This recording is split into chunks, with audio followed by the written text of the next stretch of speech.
Singapore's haunted hospitals and midnight ghost tours. A U.S. missile fired at a glowing orb that refused to fall. And a physicist who says time isn't one line, but three dimensions unraveling into infinity. From shadows in the jungle to fire in the skies and the mystery of the cosmos. Tonight, we pull back the curtain on the strange, the eerie, and the unexplained on the only news you need to know. I'm Dave Schrader, and this is the Paranormal 60 News.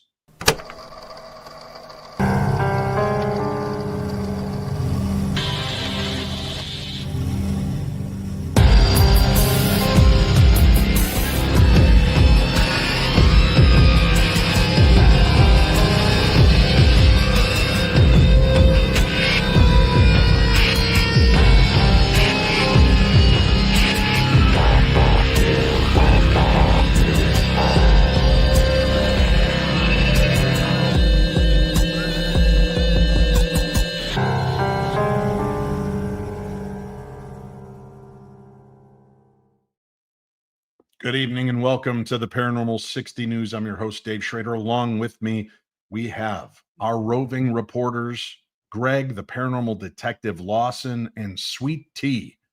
But before we begin the full approach on today's show, just know that the hearts and prayers and thoughts of the entire cast of the Paranormal 60 are with the families that have suffered tragedies over the last 2 days, from unbelievable stabbings in a train to shootings at school and a public speaker being assassinated. It is just, I don't know what's happening, guys. The world is out of control. I don't know.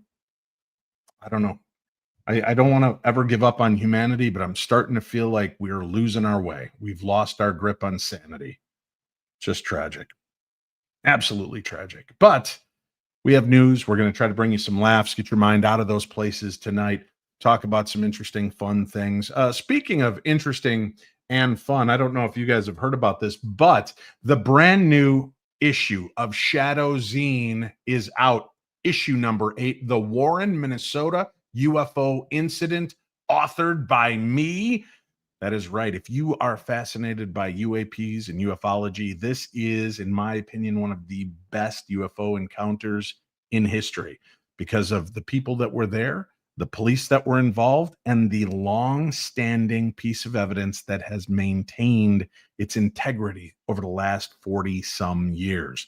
If you've never heard of the Warren, Minnesota UFO incident, get your copy now. You can get signed copies at paranormal60.com. That's paranormal60.com. Or you can get unsigned copies at shadowzine.com. That's shadow, ZINE.com. That is exciting, but not as exciting as the return of your favorite paranormal team. No, not Jason and Grant. No, not Nick and Aaron and Zach. No. All right. Maybe your seventh favorite paranormal team. We are back. Dave Schrader, Cindy Keza, Shane Pittman. We've got a brand new series that begins airing September 26th on Beacon TV. Just look on your smart devices for Stream Beacon TV.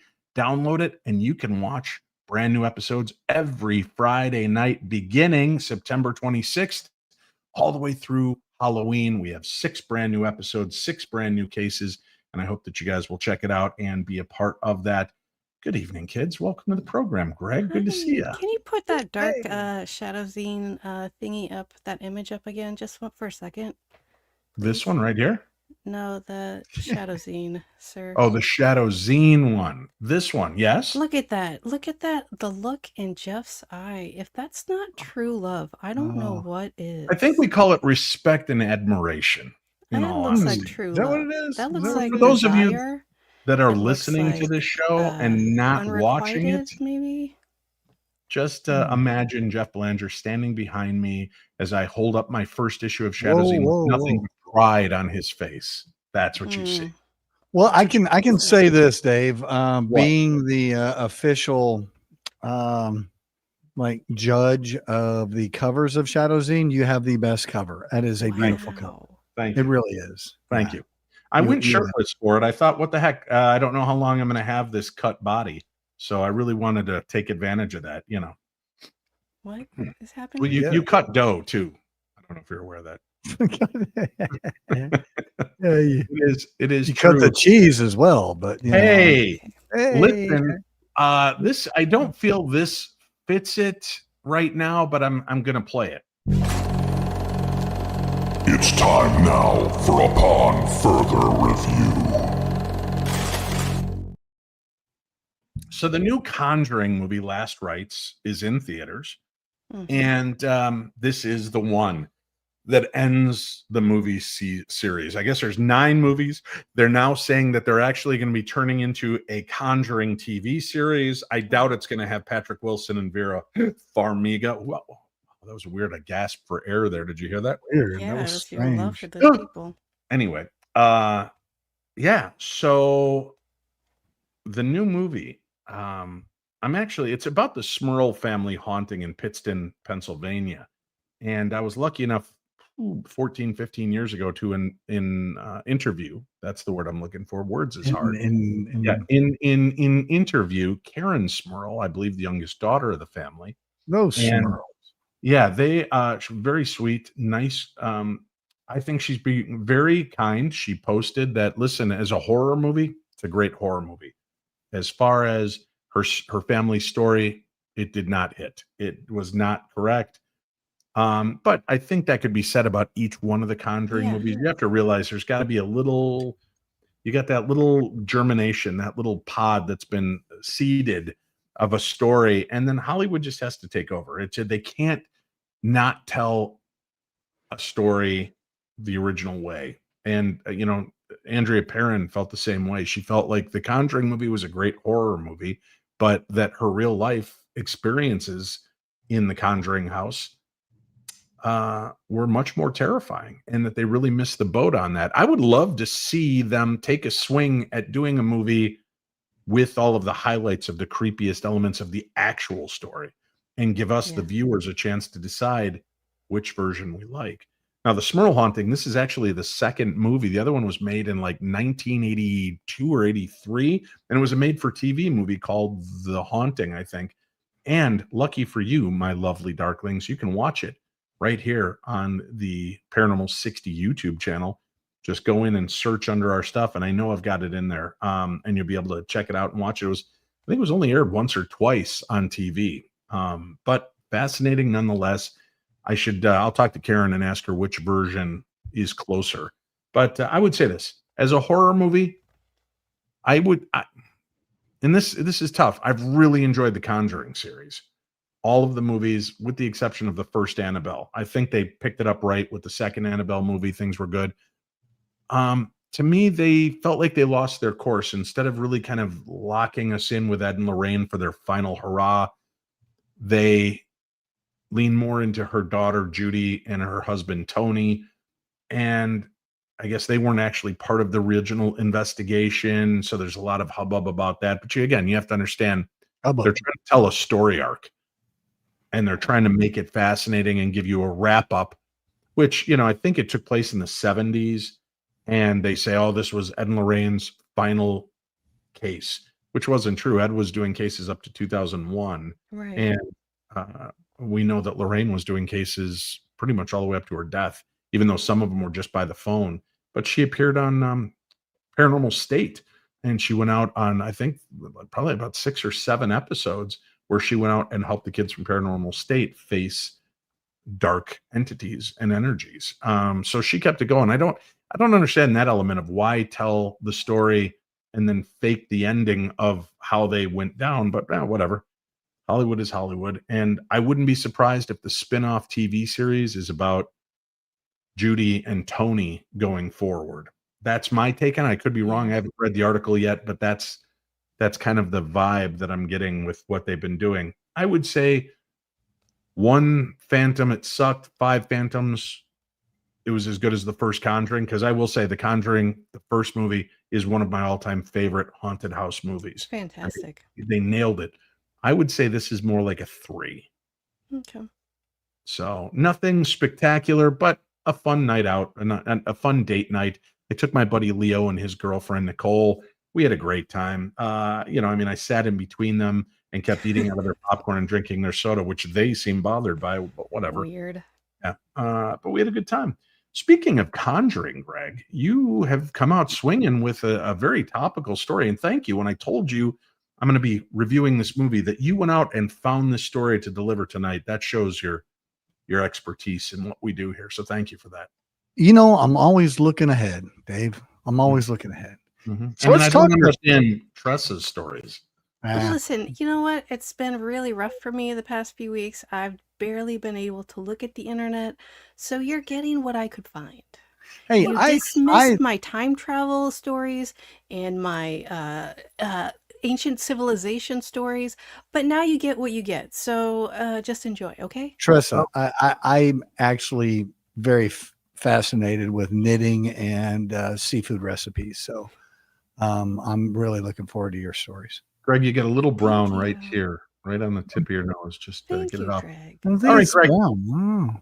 Let's jump right in with story number 1 now that we are at the 11.5-minute mark. Let's do that. Let's do the Conjuring House heads to auction on when? Halloween. Of course it is. It's the most haunted real estate deal of the year, maybe of the century. The infamous Rhode Island farmhouse that inspired The Conjuring is hitting the auction block this Halloween. Yes, October 31st, high noon for ghosts, or in this case, 11 a.m. sharp. The 18th century farmhouse in Burrillville is the same house where the Perrin family lived in the 1970s, tormented by shadow figures, phantom voices, and even infamous black mist. Their terrifying encounter became the backbone of the Conjuring films, and now the house is up for grabs. The current owner bought the house back in 2022 for around 1.5 million, but ran into a little bit of trouble after a DUI arrest and some disputes with the town and so forth and so on and so forth. The bank foreclosed, and now the spirits and the mortgage company are looking for new blood. Here's where it gets spookier.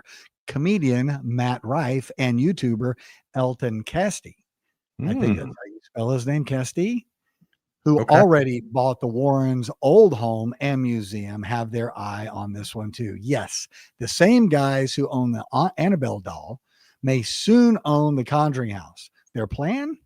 To turn it into a destination for fans and paranormal thrill seekers worldwide.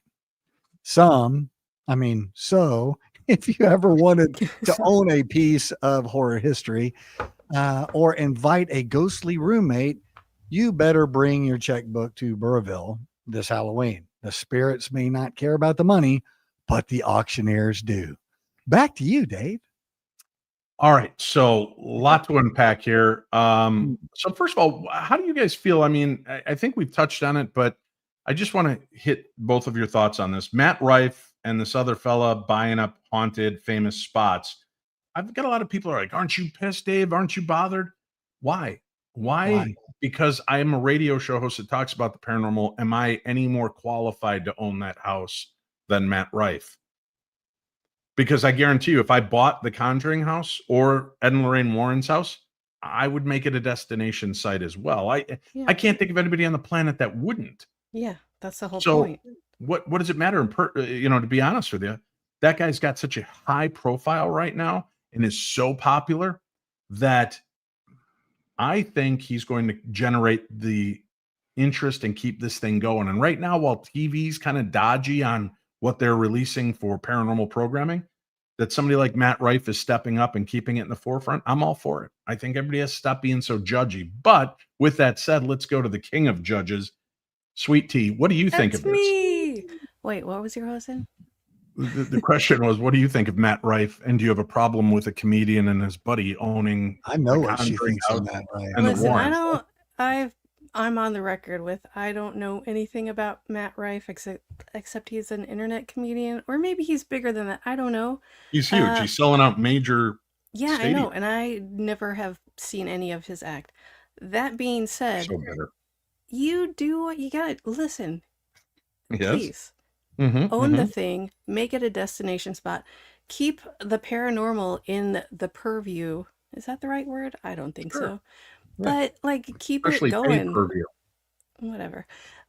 Yeah, I They're totally key. agree with you. Like everyone being all judgy about it, like you don't know what he's gonna do yet. He hasn't done anything yet. Just like chill out, see what's gonna happen, and then judge it.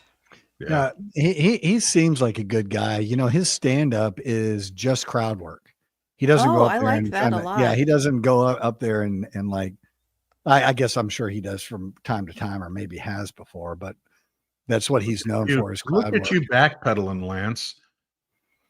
You jump in, you're like, this guy does only crowd work. I think he could. I could Well, be you know, I something else. mean, I'm not sure. that's the Who only are we thing I know talking him about? for. Yeah. Uh, So, what do you think, though, Greg? Do you have problems with entertainment people stepping in and purchasing haunted locations? Honestly, I would kind of prefer that, because these places are always have a lot of controversy around them. They always have, yeah, as you well know, a ton of manipulation in a lot of these places. Ghost groups get together and they get a place or whatever, and then all of a sudden they think that, you know, they're the only ones that are allowed to investigate there, and there's all kinds of drama going on. So it's nice to know that this is probably going to be run by a management company. He's going to, you know, Oh, buy for it, sure. get a management company to do it, and they're going to set it up, and I'm sure they're going to run it very professionally, and hopefully protect the brand and protect the physical house itself. That's good points. Thank you very much, Greg. Speaking of good points, let's go to the opposite side of the spectrum now. Sweetie, Hello. your first story is here. Oh, Oh, I can't good. wait for this. This is Are going to you be guys great. excited? Yeah. Hey, Oh, radioactive shrimp and What? extra What? ears. Here's one for the Twilight Zone files. Radioactive shrimp. Yep, that's what Louisiana Senator John Kennedy warned about on the Senate floor. He claimed eating tainted shrimp could make you grow an extra ear, or worse, turn you into something out of Alien. And to drive the point home, he even had a giant chestburster poster propped up behind him. Nothing says serious politics like a xenomorph from outer space. Now here's the real scare. There actually was a recall. Shh. The FDA found traces of cesium-137, a radioactive isotope, in Cesium? frozen cesium. That's what it says. Okay. In frozen shrimp shipped in from Indonesia and sold under Walmart's Great Value brand in more than a dozen states. The true risk isn't sprouting body parts, it's long-term cancer exposure. Cancer. That's right. It's long-term cancer. That's right. But Kennedy wasn't about to let science get in the way of a good monster movie moment. His bigger point, he says, U.S. inspectors only check a tiny fraction of imported seafood, while American shrimpers in the Gulf are getting squeezed by cheap, possibly dangerous competition. And sure enough, his fiery seafood sermon went viral. Millions of views, memes galore, and plenty of people joking they'll pass on the shrimp cocktail at the next party. So will radioactive shrimp really turn you into an alien? No. But if you hear someone whispering, "Get away from her, you shrimp," maybe it's time to stick with the catfish. Back to you, Dave.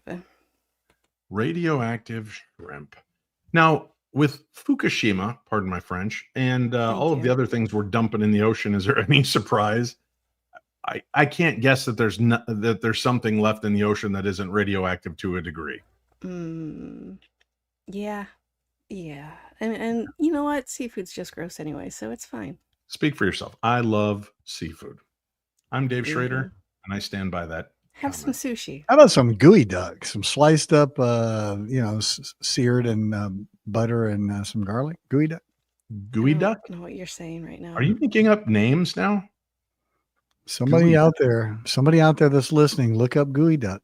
Is it a No, Texas thing? don't fall for that. Oh, wait, He let me has to check. look things up, and it's Greg! Oh my God, why would you even bring that up? That's Yeah. disgusting. Yeah. This is Yeah. a family show. You stick right out of the sand. Hey, listen. Oh God. Greg and I just came back from Phenomicon 5 in Vernal, Utah. I got to tell you, they had one of the best MCs I've ever seen work a crowd this time. What was it, The- messed up? That can't was read. It was Greg. It was What? good. Yeah, Greg. Greg was the MC for the event. We had a good time, and Greg and I got to share the stage and a panel discussion with George Norrie. So that was pretty exciting. We had a good time doing that. A lot of fun. George Knapp was supposed to be there. And Greg, could you tell us, why did George Knapp bail out on something so amazing as Phenomenon? Well, it was really funny, Dave, because he didn't tell anybody right away. And everybody's like, oh, here's George bailing. What the heck's going on? What's happening? Well, once we came up, what was it, Thursday? I think we made the announcement, or Friday. It took a couple of days to where we were authorized to do it. He got called to testify in front of Congress. Nice. So he couldn't make it to Phenomenon, and everybody's like, oh, that's just messed up. Like, what do you mean it's messed up? Our boy went to Congress and testified in front of Yeah, Congress. So that's pretty great. cool. Yeah. That's very And cool. he has promised to reveal what the ingredients of the McRib sandwich are. Oh, It's finally. No, he's not going to do that. Oh. But there is a piece of video making rounds. There's quite a few pieces of video from this congressional hearing. But one of them that was really kind of powerful, and I don't know if you've had a chance to see it, Washington got a little weird this week. At a congressional hearing on UAPs, lawmakers were shown footage of a U.S. drone firing a Hellfire missile at what appears to be this glowing orb over the ocean. The missile hits the orb and just bounced right off. The orb didn't slow down, didn't explode. It just kept flying like nothing happened. Now, that's not necessarily true. Greg, you've seen this piece of video, haven't you? Right. There was three other detectable pieces that were Like that what do they call it? What kind of foxfire? What's that? I don't remember. Hellfire? The Hellfire missile Hellfire. comes zipping in, and you see it hit, and it kind of banks off the UFO, and then like three little pieces, like the video game Sinistar. That's what's going on. It does look like a video game. It does. And you see these three pieces, and the main one keeps in flight, and the three are following right behind it. Yeah. So it's pretty compelling. There were some veterans that they had testify as well, with stories of these massive glowing squares, plasma-like triangles, and of course the Tic Tac craft shooting out of the ocean before vanishing into thin air. No sonic boom, no trail, just gone. And then came our buddy George Knapp.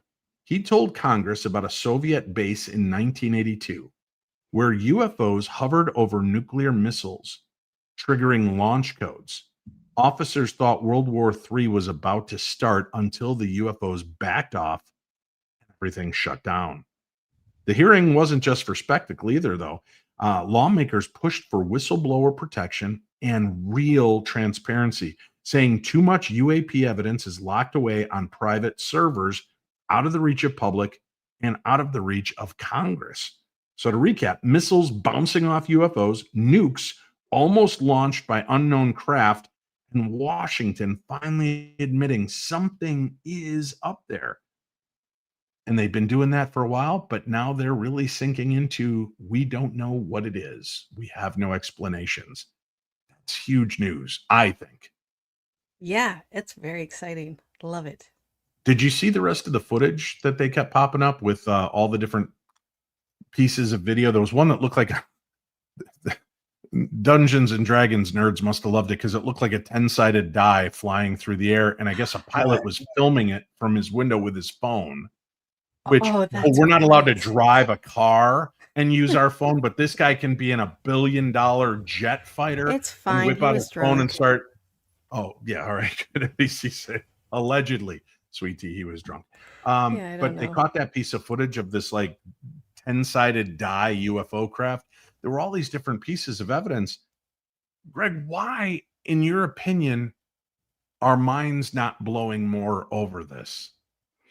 Well, it was really interesting. I was in Roswell, and man, I just lost Richard Dolan.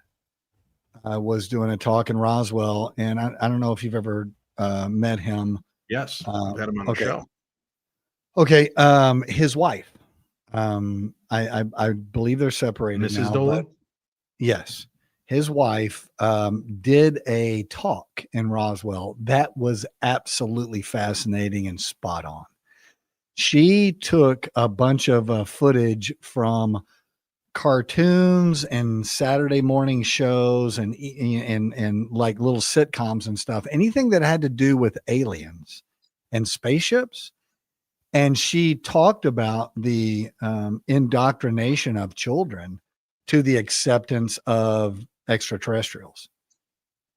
What she did in that room and that talk was amazing. I was absolutely mind boggled because it made so much sense.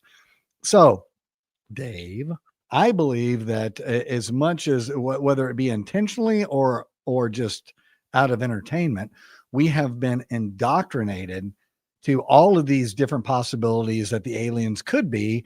And I believe that we would take like 15 minutes to adapt to whatever they are, whether they're here to take our women or turn us into, their food back at their, where we'll be just. I'm going to be tasty.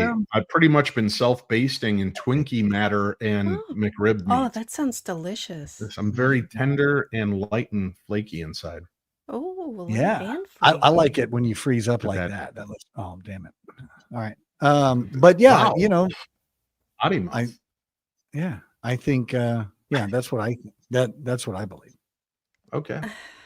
I don't know that you answered my question, but what was your question? I don't even remember what it was. I noticed that by the ending of your answer. I think you just said your name and you just said stuff.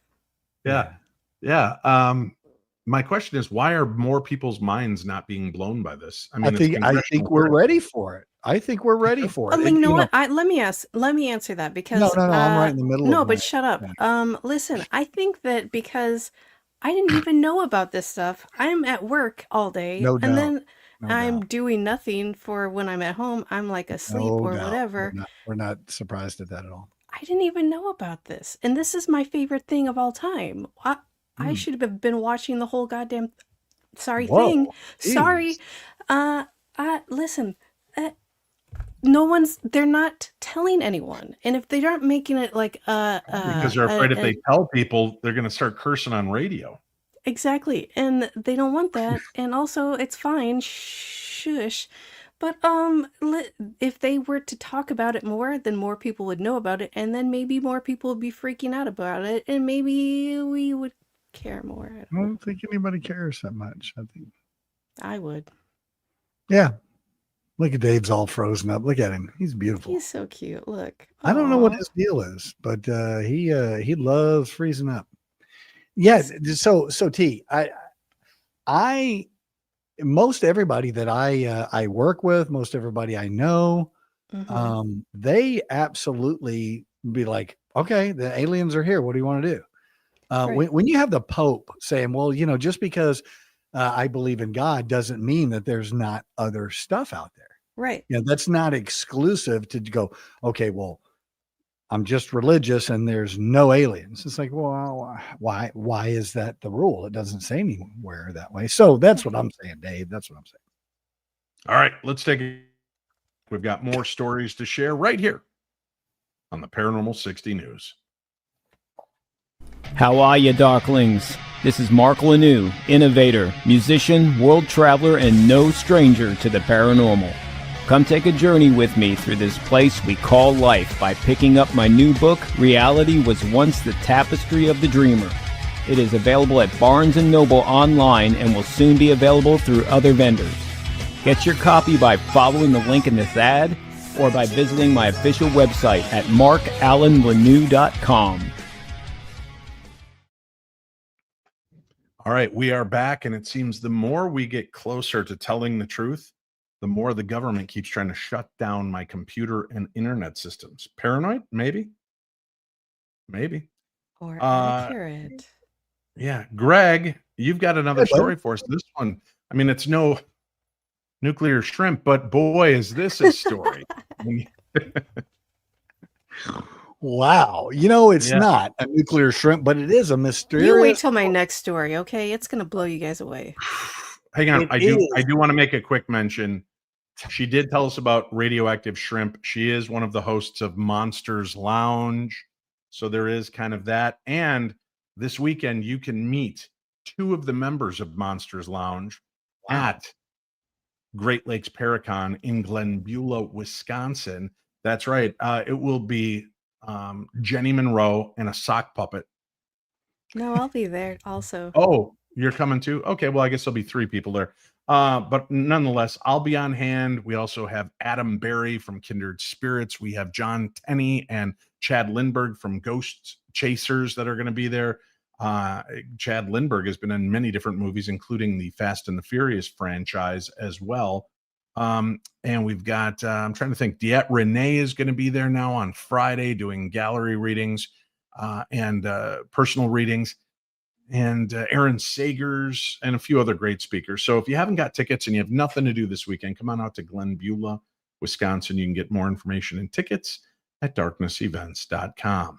All right, Greg. It's amazing. I thought you were going to say you can go see her if you can figure out where she lives. You can Yeah, go see do her. that. But she's Figure actually it going out, to be nerds. she's actually going to be at an event. Yeah. Shut up. All right. So as I was alluding to, there's a mysterious doorway in the mountains, Dave. In the remote mountains of Kazakhstan, near the border with China, explorers stumbled upon what looks to be ripped straight out of Lord of the Rings, a massive stone door carved into the side of a cliff. We're talking 40 foot high, 40 feet wide, towering above 2 tiny figures in the footage. I don't even know what that means because we haven't been talking about footage. But the second the images hit the internet, people were convinced it's a portal, a gateway, maybe even an alien entrance hidden in plain sight. Some compared it to the doors of Durin in Tolkien. Others swore it looked like the entry to Jabba the Hutt's palace. And plenty said that. Do they know that's fictional? Well, it's just as an example. It's kind of a metaphor, I guess. Okay. Stop raining on our parade. Not really a metaphor, I guess. That's not really a metaphor, but No. it's what is a metaphor? And plenty of us said what everyone else was thinking. That don't look natural, y'all. That's what they say in Texas. Of course, scientists were quick to rain on our paranormal parade. Geologists claim it's nothing more than a weathered rock shaped by wind and time into something that only looks like a door. But if you've ever stood in front of a palace like Peru's Gate of the Gods, it's hard not to feel like you're staring at a passageway to somewhere else. So, natural formation or doorway to another world, you decide. But if anyone starts chanting in front of the door and the rocks begin to glow, you might want to step back. Yeah, because there's radioactive shrimp behind it. The shrimps in there, man. Shrimps, dude. So many shrimps. Oh, I love Oh my shrimp, God. radioactive or not. Ladies and gentlemen, one of the hosts of the Monsters Lounge with her second story. Oh, I'm excited. Yeah. You guys aren't ready for this heat. Hopefully right? this has something to do with knitting. No, but you're so embroidery. close. Loitering. And let's just take a second while I explain to you the story entitled Return to Sender from Beyond. A woman in the UK thought she was making a simple sale online. An embroidered horse picture she listed on Vinted. She boxed it up, shipped it out, and figured that was that. But just days later, the package reappeared on her doorstep. No note, no refund, no explanation. Just the exact same box sitting there like it had never left. Wow. When she No posted, explanation? Look at it. There might be an explanation. There's probably an explanation. Yeah. It's probably... that it's very sexy horse, yes. When she posted the bizarre event on TikTok, viewers went wild. Some blamed a postal screw-up. Others whispered about curses and haunted objects that simply refused to leave their owners. One person even asked, what if the buyer never existed at all? And here's the kicker. That I could believe. Right. And here's the kicker. Here's the kicker. All right, let's go. All right. The woman said it gave her such an uneasy vibe that she didn't dare try selling it again. Wow. The creepy embroidered horse is still with her, almost as if it wanted to come back home. So, postal error or a case of mail delivery from the other side. Either way, this package came with first class chills. Wow, I see what you did there. That was Right? pretty That good. is that is something. I don't It ain't no the hair is you know. I Uh-huh. would like to say up front and openly that I'm not actually the one that picks the stories, and it's not my fault. Wow. Anyway, so it ain't no radioactive shrimp, but it's Yeah, it's pretty something. bad story. At least you brought a story, I guess. So we've got that to look forward to. No, I Hey, didn't actually. let's go to the. I know you don't do much work on the show, but it's okay. We appreciate you nonetheless. Do you have any idea how much time it takes me to get this cute for the show? Like, I do so much for this show, and I get nothing. You just Nothing. admitted you don't pull your own stories. You barely read them. So the whole thing that you do for this show, And then I have to is figure make out what I'm going to yourself drink. Like, and what? then do your hair. So much. I didn't What? even bathe Nothing. today. No. Why would you? It's a Yeah. news show. I mean, there's I- we're not going White to men, am I prom. right? People are like, Wait a minute, hey, lean forward again. You should Lean forward use again. Some kind of moisturizer. magic happened behind you. There was like green sheets all over. Are you Oh, yeah, okay? it's 'cause Oh, my- what's that? What kind of, so you're really not in an undersea kingdom? She knocked out her microphone. Let me tell my story then while we've got the time. could you? Let's go to La Paz. In Bolivia's capital city, there's a tree that locals swear can grant miracles. Wow. A decade ago, lightning struck an old pine in the cemetery of La Paz. Instead of burning it out, the strike left it scarred but strangely alive. And ever since, people say it has power. Today, they call it the miracle tree. Just like that. It's the miracle tree. Pilgrims line up to touch its bark, tuck coins and flowers into its roots, and whisper wishes into the cracks. Mm, Don't we all? mm-hmm. Some ask for healing, others for work, love, or luck, and plenty claim the tree has answered. Aymara shamans, the spiritual guides of the Andes, gather around it during August festivals to honor Pac-Man, Mother Earth 1. Even showed up, I'm sorry, this really poorly, what's the word I'm looking for? Punctuated.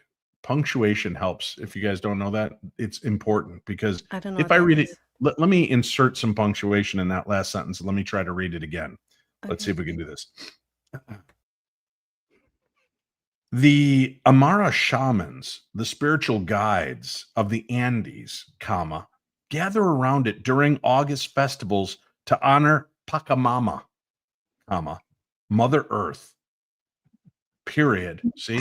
One even showed how a copper wire seemed to spin on its own against the trunk, as if the tree itself was humming with unseen energy. Scientists You know will what I tell find you. really helpful is if I read the stories beforehand, and then if there's weird punctuation, I put it in You've read- there when I really, read. you've read So- stories in advance? Yeah, I don't pick them, but I read them. Pacamama. Mm-hmm, mm-hmm. Come on, Pachamama. Pacamama. That's her new nickname. She is now known as Pachamama. We're going to get rid of Sweet Tea. It's going to be Chachi, the Colonel, the Paranormal Detective, Dave Schrader, and Pachamama. Hello. like it. Let's get that hashtag t-shirt going. Attaboy. Chachi, I know you're Yeah. listening. When you return to the show, I want a hashtag Pachamama Is t-shirt. he in your house? He might be chained in the basement. I don't know. I'm not a Arbo milagroso. Scientists will tell you lightning can supercharge a tree's vitality, but believers see it differently.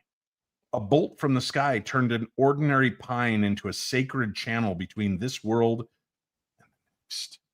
So, whether it's science or spirit, one thing's certain: the miracle tree is still standing, still growing, and still drawing thousands who believe in its power.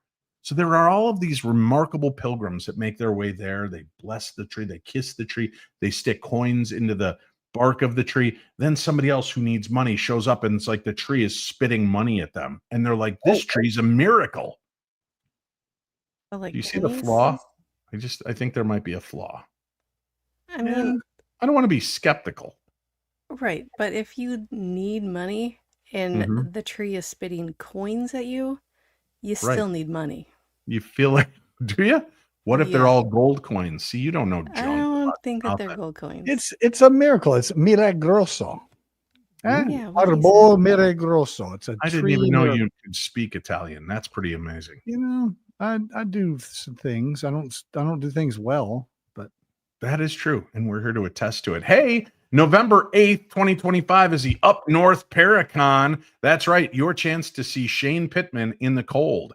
So if that's not enough, Vince Gillian will be there. I'll be on hand. Vendors, paranormal speakers, special event speakers, and after hour night investigations. Limited tickets available. Again, we have information at darknessevents.com. Go check it out for yourself. Greg, take Hey, me to the buddy. great state of Texas. And what have you got to share with me about Austin? you know, it's kind of crazy because I'll let you ask questions about this particular case. So the day the day the Austin stood still, the Austin, yeah, UFO over the tech capital. Imagine Austin, the city humming with music, startup, devotion, grinding to a near halt. Dr. Gary Nolan dropped this bombshell on Joe Rogan's show.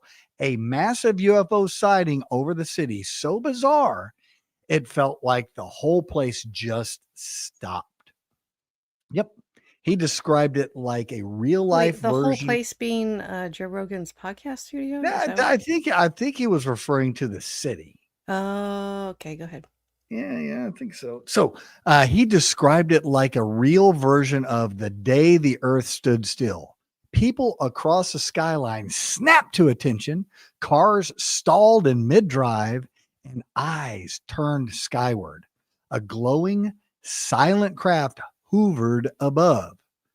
The kind of scene that doesn't happen in small towns. It happened in the heart of the city that never sleeps.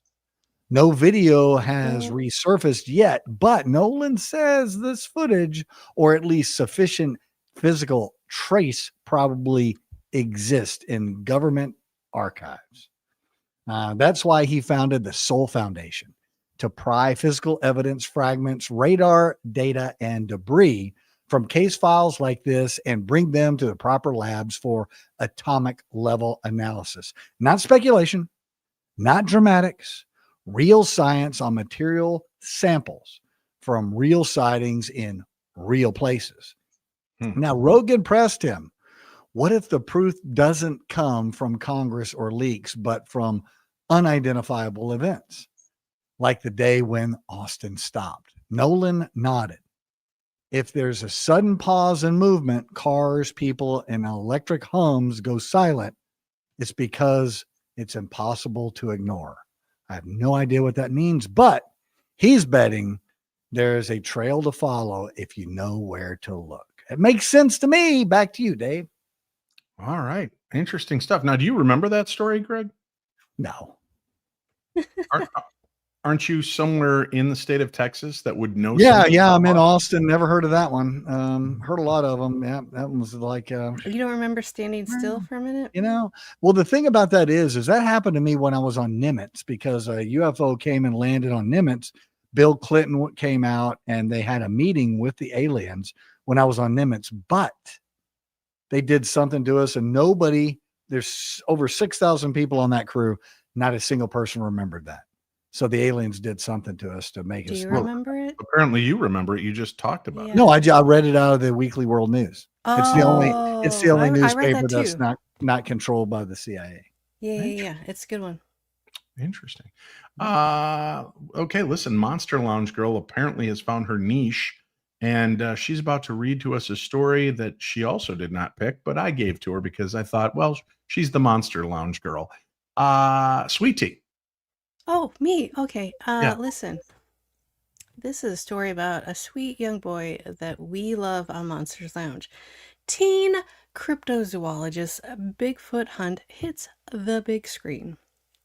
A new documentary out of the UK is putting the spotlight on one of the youngest Bigfoot hunters in the world, 15-year-old Daniel Lee Barnett. Daniel, who's autistic, was once so shy he'd freeze if a stranger walked into the room, but his fascination with Sasquatch has completely transformed him. He now runs a YouTube channel, hosts podcasts, and even speaks to crowds of thousands, all driven by his determination to prove Bigfoot is real. His journey started close to home in Somerset, England, when he spotted a large footprint while exploring the woods with his grandmother.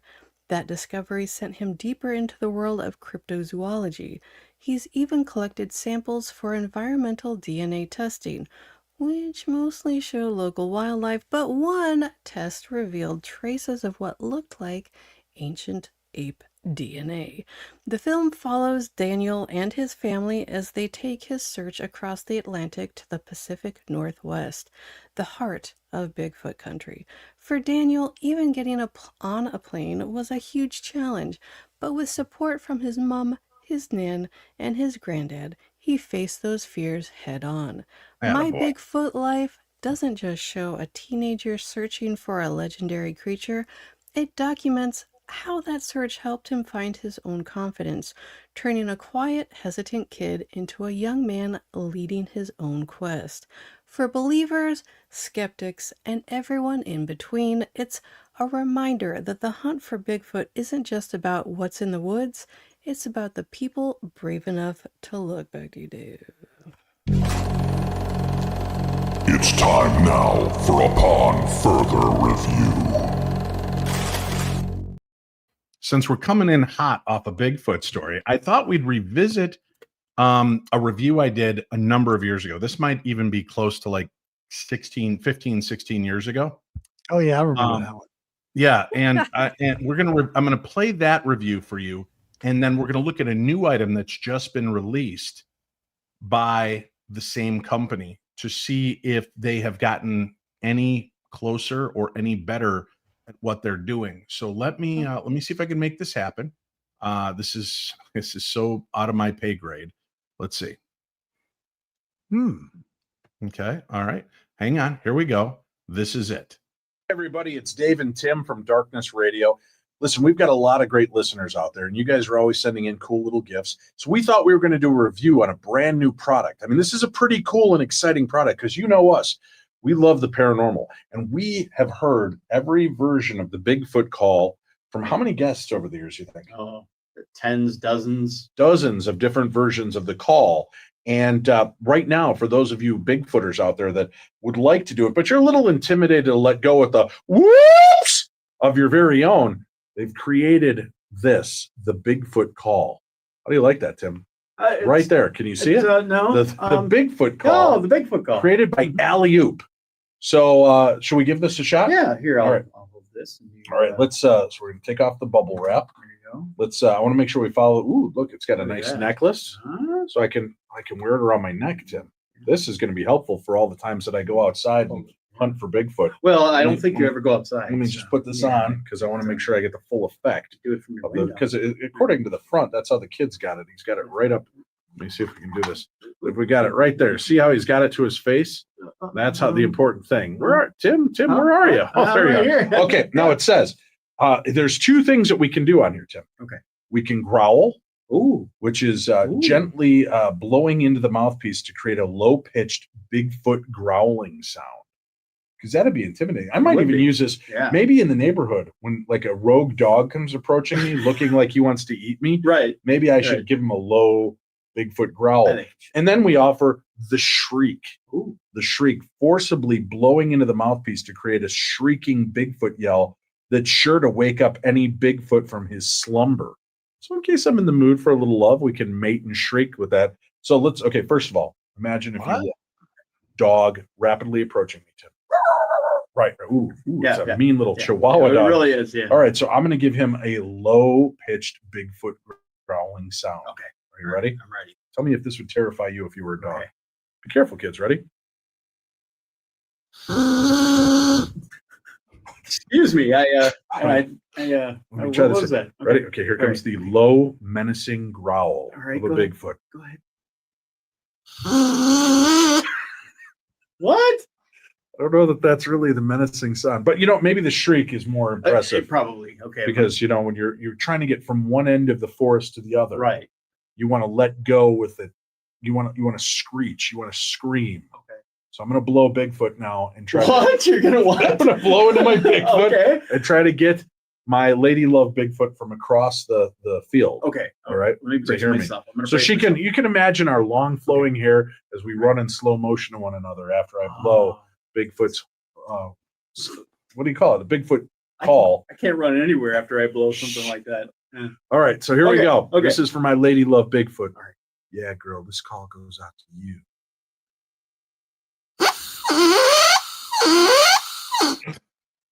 So, let's try it again. Maybe Yeah, I must be doing something wrong. Here you go. Right. One more time.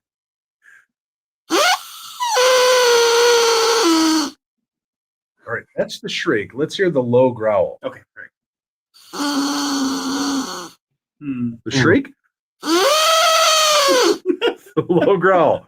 Now listen, I'm not Eric Altman, and you are, sir, are no Lauren Coleman. I am not. No. But I would say this is probably a fail as a Bigfoot call. I'm not feeling it. I think our good friends at alleyOoptoys.com might have made an alley oops with this. So think before you buy, folks. And this is from Tim, Dave, and Little Bigfoot Head. A little what? A little Bigfoot head. It's a Oh. little Bigfoot. Did you ever want to get a little Bigfoot head? I saw the movie actually. Yeah. All right. Well, that's it. That's our quick little product review. You might want to just save the money. Send it to us. We need it more. Thanks a lot. Okay. So You have the name of that little Bigfoot head movie that you were talking about? I don't recall where I've seen it. So I got this as a gift this weekend from some of my Bigfooter friends when I was at Phenomicon. It is the emergency Bigfoot. So if I'm ever out in the woods and I start hearing Bigfoot-like sounds, I can whip this out. If you don't mind, I'm going to take it out of the package. We're going to do a review of this live on air right now. So there are, as you know, there are many different versions of Bigfoot noises, and we just heard some of them. They're very Popular. Yeah, very popular. Well known. The you probably Bigfoot heard many of kazoo. them. Yeah. Would you guys like to hear the howl? Absolutely. Oh, that's what I want to hear. Yeah. This is not the Thurston howl from Gilligan's Island. Here it is, ladies and gentlemen. When you're just imagine it's pitch dark out. Yeah. Your dog has run off into the wilderness. Oh no. Yeah, chasing something. When suddenly you hear right, and your dog runs deeper into the woods, farther away, and it's followed by almost an earth-shattering Bigfoot howl. Here we go.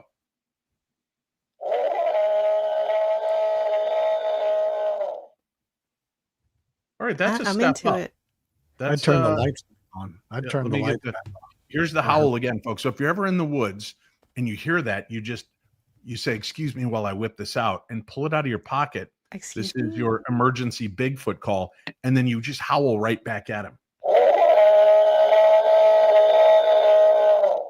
Okay, so that one's good. Let's see if you guys can tell me which sound this is from Bigfoot. Okay, this is usually when you're a little closer than you should be, and they don't want you to know they're there, but they're I think we call it posturing in the testosterone level. Here we go. No. That's what we call it. I know you're kind of new to this whole thing, being part of the Monsters Lounge, but it's called a snort. A snort. Can you hear it? Is it coming through? No, I can hear it. I just don't understand how that's a well-known Bigfoot sound. Because when you get close to them in the woods, it's kind of like it's letting you know, hey, I'm right here, and it's trying to keep you back a little bit. But maybe we call it at bay. They try to keep you at bay in the business. Yeah, and this is the noise when you just continue to walk deeper into the woods. Okay. And now you're right in the heart of its territory. This is the roar. A little underwhelming. And it almost sounds like he's saying roar. Yeah. It's like his tummy is a little upset. Yeah, he sounds like Mm. maybe the beefaroni can was left out in Yeah. the sun a little too long, and he shouldn't have Yeah. eaten it. Yeah. I don't know at what point you're going to need the last one on here. Maybe it's like when Bigfoot tells you a bad dad joke. By the way, Richard Estep, that man is a walking dad joke dictionary. Fantastic. There's no stopping him. It's Yeah. like a bad Batman villain. Every time you think you're about to escape, he throws another dad joke at you. Oh, But here we go. Yes. This is Bigfoot groaning at Richard Estep's Bigfoot dad joke. I don't. Should we? I don't. Let's listen to this again. This is what we call the groan. Right here we go.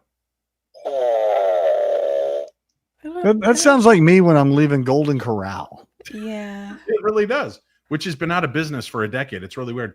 I So don't think so. this is the emergency Bigfoot call. We'll let you hear him again in order. Here is the howl from across the wilderness, letting you know you've now entered Bigfoot territory. Apparently, I this like one it. is like right on the bridge of becoming like between teenage and manhood. Because do you hear his voice crack? Listen. Mm-hmm. He's all, when it's time to change, it's time to rearrange who you are into what you want to be. Sha-na-na-na-na-na-na-na. Sha-na-na-na. Yeah. I guess He needs Baco bits. yeah. Now, should you have a bunch of cocaine you don't know what to do with and the cops are coming, you could always I know just what throw it to out do. the window and it might be followed by this sound. This is the snort.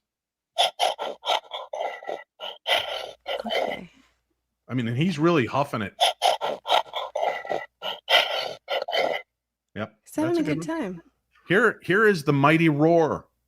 Right. When I see the word roar, I think of the moment that, little Jackie Paper and his buddy Puff were out sailing the seas. And when another pirate ship approached, he would let go with his mighty roar. And you guys don't remember that lyric? I love Oh, that. I do. remember I little do. Jackie Yeah. Paper. Yeah, Yeah, I little remember. Jackie Paper. He loved that rascal Puff. He brought him strings and sealing wax and other fancy stuff. By the way, Wow. sealing wax, not for your ceilings. Not What for is it your for? stealing. No, it's really hard to get it out. I kept trying. I'd light the candle and then put it up there, and I just light my ceiling on fire. It's something for else. an envelope. You put it on Why is an it called envelope sealing wax? to seal it, and then you push your ring into it From the to ceiling? leave your stamp. Not from the ceiling, no. Here it is. Here's the roar. Here's the roar. Are you guys ready? Shh. Everybody, please be quiet. This is the roar.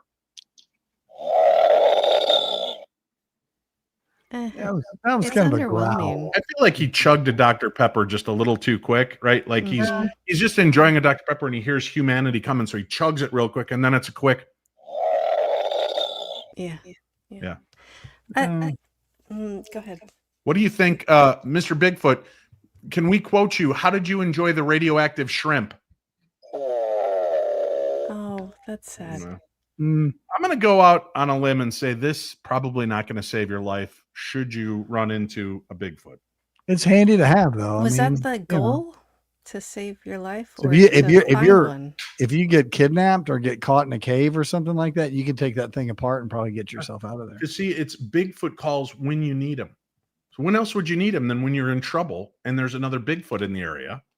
Yeah. Or maybe you're trying to, enjoy, maybe you're in New Mexico and you're just trying to enjoy some jackalope over a Sure. roaring fire. And you sense El Chupacabra in the neighborhood. And you're like, oh, Chupacabra's coming up to take my jackalope. Give him a little bit of this. Yeah, no. He's going I to don't back think off. so. That's where it goes. He doesn't like, I don't know. Chupacabras won't mess with this sound. Nobody will. It's gross. It's You the can- sound. It's neither gross nor not. No, gross. it's like, oh, my tummy hurts. You can howl, you can snort, you can roar. They call it the groan, but let's just all own up to what it is, right? It's bad choices after a night of drinking and stopping by that little castle that's white. Boy, That's- imagine having all that hair back there too. Oh, Oh, that would muffle Jesus. things a little Well, bit. Now it's making oh. more sense. Yeah. Yeah. didn't Oh. think about that one. I'm Mark's not worried worried about the that muffle. we're going to start getting chupacabra callers. Maybe. Mm. All right. Well, we are okay. So there it is. There's my review on a scale of 1 to 5 phantoms. 1 being the slinky, which I mean, it can walk downstairs alone or in pairs, and when it does, Yeah. it makes a slinkety sound. It's a Mhm. spring, a thing, a wonderful thing. Everybody knows it's a slinky. I could never get them to walk down the stairs, so I would just kick What? them in anger and Oh, desperation. mine walked It's great. not that hard. Yeah. You guys are Yeah, idiots. just- Whatever. just Don't- kidding. Why do you got to lie? You got to make yourselves feel better. Oh, Oh, look at us. We can swing, make a slinky swing, walk. swing, swing. Where do you think You the just, word like, swing put it came down and then it keeps going. It's Swing, not that hard. swing, I think it came from swing. Germany when you're going to, I'm going to take the children out to the park for the swing. Sir. Yeah, I would say that's where it comes from. So I Oh. would say Not 1 today, you being the won't. slinky, 5 being the pet rock. I'm going to put this at about a 0.5. I'm Wow. confused on Phantom. the rating system. Is a pet rock the best or the worst? Because No, it 1 being the slinky, it's garbage, all the way up to the pet rock, which I had so many. What? They were my closest friends. Oh, And that says a lot and we would explains a lot just, also. yeah, they Slinky's drowned. They the- all drowned. I'm like, hey, you guys want to swim? And I'd throw them, and they would just like skip and then just go under and never come back. I don't know Your if they're really that friends? good a friend after all. Oh, you poor So soul. let me re-rate. 1 being slinky, 5 phantoms, in this case being, and I think we can all agree to this, sea monkeys. They get Remember- caught in your teeth. You get them little sea monkeys, and they come in that little Yeah. plastic jar. This is bad planning, by Those the are way. nuclear freaking shrimp is Yeah. what they are. And engineers out there, when you're going to make a clear capsule so that you can see these, you shouldn't put little magnifying glasses on it and then encourage the children to put it on the windowsill so they can get a Oh. better look. Because sure, they all hatch and they're brilliant. They never get to the age where they're wearing aprons and grilling like on the I package. never saw them with a Never. apron. Yeah. Mm-mm. So very disappointing.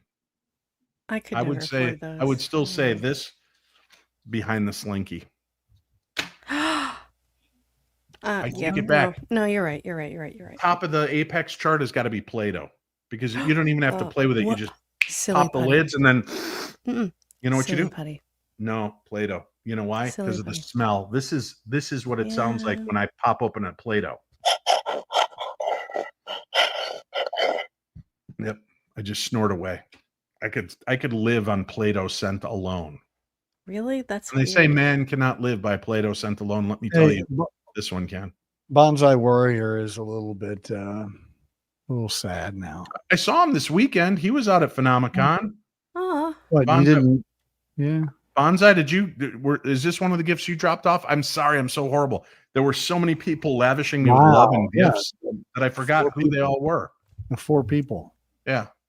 Anyway, you couldn't even just put a name on it? That's so Mm-mm. rude. I did eat. Oh my God. I Mine will was say great. this. Greg, did you try the peach cobbler the night we were out telling stories? No, I got the raspberry cobbler and it was Oh. delicious. See, the And peach cobbler. I was able to keep my I keep it ate the happening. peach cobbler because I love peaches. Hmm. Millions of peaches for me. Wow. I love me a peach cobbler. I took a bite and I was immediately struck with this childhood memory.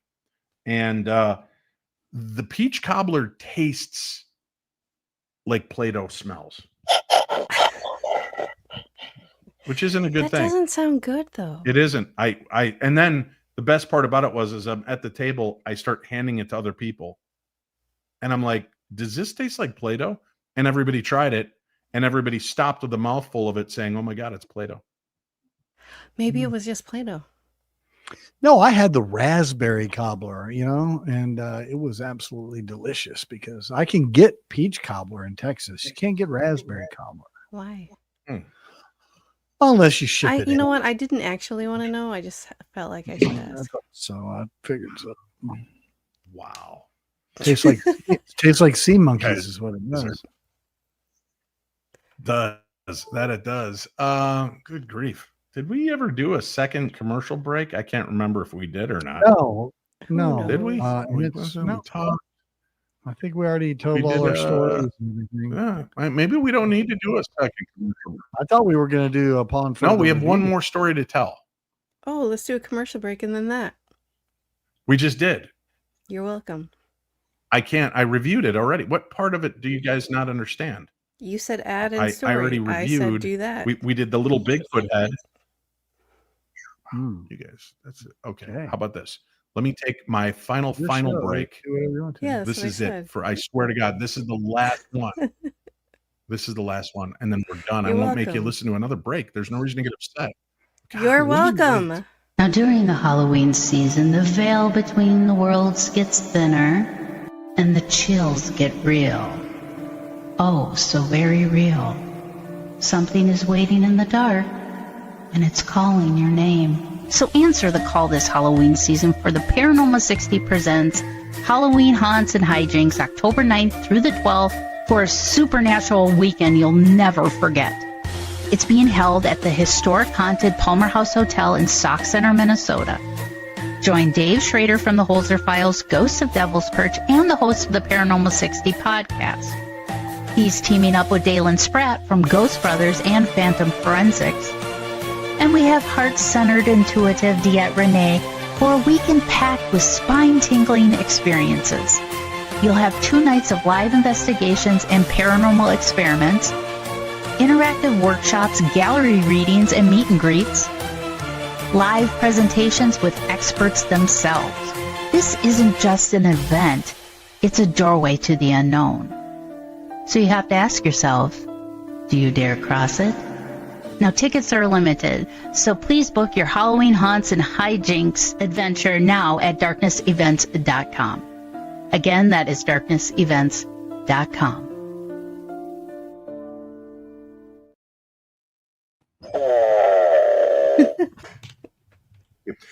Come on out, spend some time with me. It's not actually on Halloween, it's earlier in the month. So come on out 9th through the 12th. Costume contest, lots of fun stuff. I hope to see you there. We've got 2 last quick stories I want to share with people. You said There's 3 one. dimensions of time. I lied. That's how I work. Just did follow lie. me. A new theory out of the University of Alaska Fairbanks suggests we may have been thinking about reality all wrong. Physicist Dr. Gunther Kletschka believes time isn't a single arrow moving from the past to the future. It's actually 3-dimensional.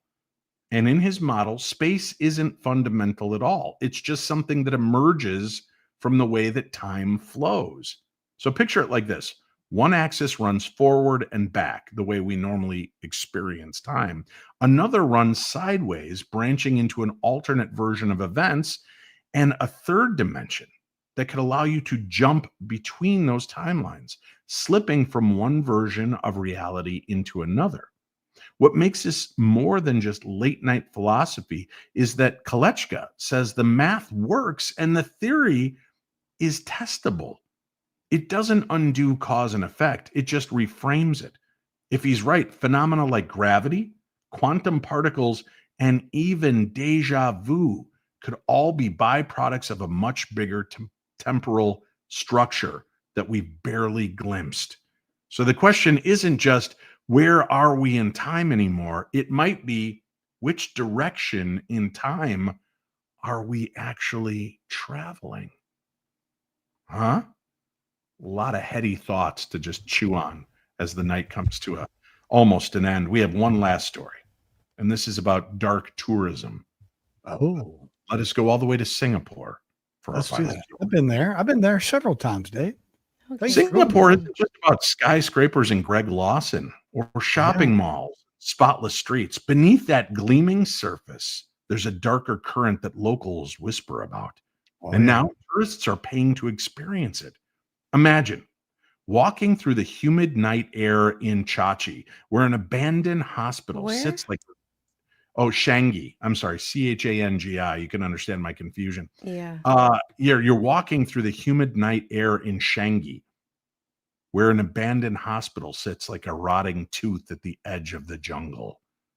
Once used briefly as a POW camp during World War II, it's been empty since the 1990s, but stories, well, they still cling to those walls. Like the chilling account of a tour group where a guide spotted the reflection of a colleague in the mirror, even though the man had already vanished from sight. That's the vibe of Singapore's growing dark tourism movement. where ghost stories mix with hard history. Sites like Fort Canning and the Kranji War Memorial and the Shangi Chapel and Museum are part of the official record. But it's the legends, the eerie whispers of the past that bring people out at night. Small companies are cashing in, leading night tours through places like Haw Par Villa's Hell Museum, where visitors descend into bizarre dioramas of the afterlife, or weaving through old Chinese temples where mediums still channel spirits for the living. Tickets, they run around 40 to 90 Singapore dollars, which I can't, what is How that, like many? 6 cents in Canadian change? 90? Yeah. 90? Yeah, 90. 90 Singapore dollars. And people are lining up to explore. And if you're not ready to sweat it out in Singapore's heat, the ghost stories have gone online.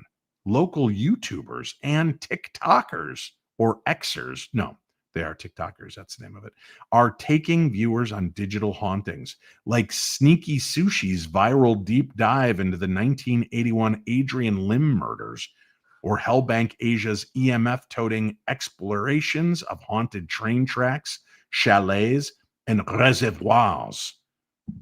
But all of this raises a bigger question. Big question. Is it respectful? Is it history? Or is it just exploitation? Scholars warn about the fine line between honoring tragedy and making it into entertainment. Yet, as one Singaporean playwright put it, ghosts add flavor and history gives substance. In other words, maybe we need both. The facts anchor us, but it's the chills, it's the whispers, the feeling of being watched in the shadows that keeps us coming back for just a little bit more. That's it. That's our final story for the night. What'd you get? I thought that was a fun show. It was a lot of fun. So fun. What was it? I mean, I miss Chachi. I'm not going to lie. It feels Oh, weird doing the thanks. show without him, but That feels good. and I mean, in spite of the horrible stories you pulled, except for the last one, Sweet Tea, the rest were pretty engaging. So good You're job, Greg. welcome. Good job, Greg. Thanks, old buddy. I appreciate it. My pleasure. That's it, I think, for this week. So thank you all for tuning in. Thank you for making us part of your world and allowing us to share with you our twisted minds and visions.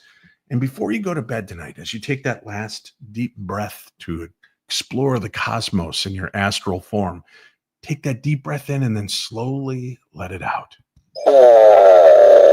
Yeah, that's the way to do it.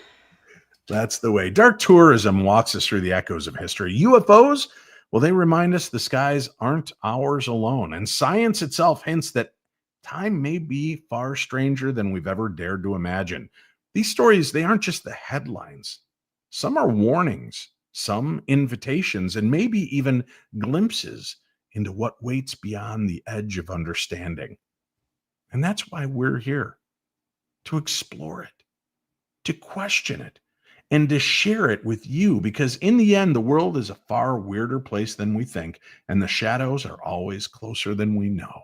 So may the darkness of this world be just a little brighter with the information that we share here, and we'll see you again next week, right here on the Paranormal 60 News.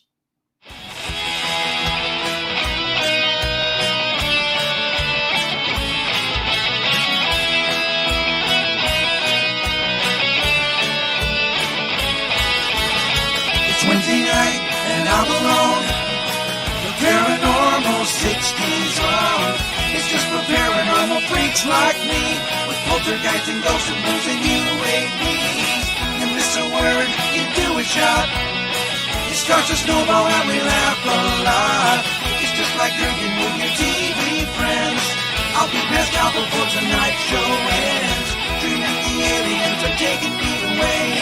I'll go wake up till sometime late on Saturday. It's Wednesday night and I'm alone.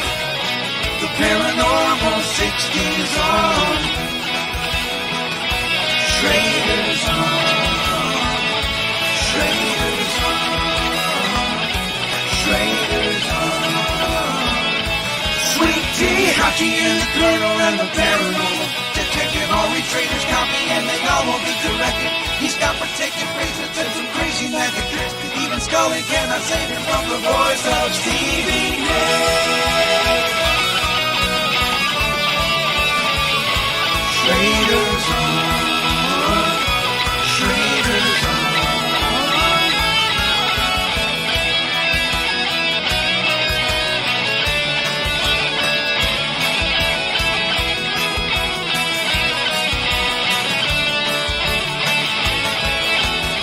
It's Wednesday night, don't be alone. The Paranormal 60's on. Now one day Dave might even put me on his show. There's a ghost in my mom's basement, man, I live down there, I know. It's Wednesday night, don't be alone. The Paranormal 60's on. Schrader's on. Words is hard.